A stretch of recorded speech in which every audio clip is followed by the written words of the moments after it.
Some anglers think you can't catch big bluegill in heavily fished lakes, but up next, Fish Head's Jon Thelen reveals how to crack the code for pressure cooker panfish.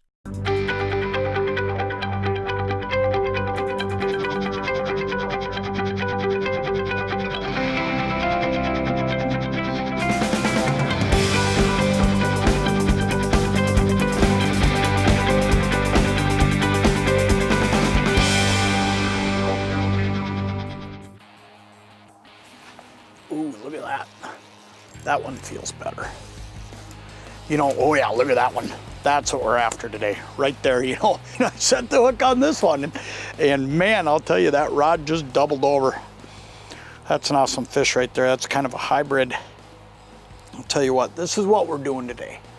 We're fishing pressured water. We're fishing water where, man, you can hear the highway in the background. This is easy proximity for anybody to get to and fish. And fish like that one right there, man, they're pressured. There's people fishing for them every day out here, and especially this year, because one of the things that's happened this year is with all this snow and slush through the center part of the state, so many people are fishing these metro area lakes that they're able to get on because we've got a little bit less snow and we've had a little bit of meltdown. So what's happened is these fish are even more pressured than normal. So there's a couple things. One is you got to actually go through some of these smaller fish. You're going to catch a few smaller fish throughout the day, more so than what you might be used to if you're fishing up on, you know, some smaller lake up in northern Minnesota. There's just a lot of fish in these lakes, but a lot of them are smaller fish. So I'm having to sort through a lot of fish to get to a fish like that one that I can certainly throw in the pail if I wanted to. And there's other guys out here fishing today. I mean, when we came out this morning, we came by some other guys, and everybody's catching fish. I mean, there's no doubt that everybody's catching fish. But you got to work at it a little bit in situations like this, because it's a little different deal than just going out and setting up on what you think is a school of, you know, good 8 to 9 inch bluegills. We're going to go through a lot of these little guys today to get to those pale fish. Sometimes you just got to keep trying things and just keep fishing and keep sorting through them. I'm going to show you something I've done. When I started today, I was using wax worms, and you know, I really like using wax worms. You know, you can kind of mash them up a little bit. You can get some scent down there. They're soft, so you get a lot of movement.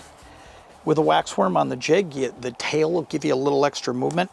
But here's what was happening. These bluegills were coming up, and they're just nipping them off, because one thing about them is they're soft.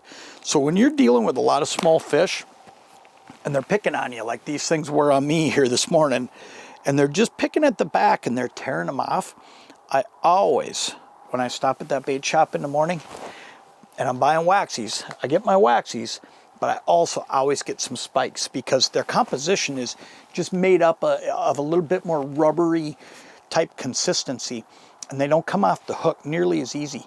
So ultimately, you're able to stack a couple of them on there. You can get, you know, plenty of bait on there, but here's what happens. Even though they're sometimes a little bit smaller, what you end up with is bait that will last through what just happened there. I had a fish come up, nip at the back end. I missed it when I set the hook. He didn't tear it off. Here comes another one up. There he is right there, and then I missed him too.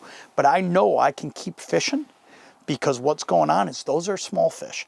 They're just nipping at the back, but I know that they didn't tear the bait off, so I can just keep right on fishing. And that's a big deal when you're fishing in a scenario like we are right now, where you know you're going to have to go through numbers to get your fish, because you can see that. I mean, I got bit 2-3 times there. I had that one on there for a second, and I didn't lose either one of those 2 spikes.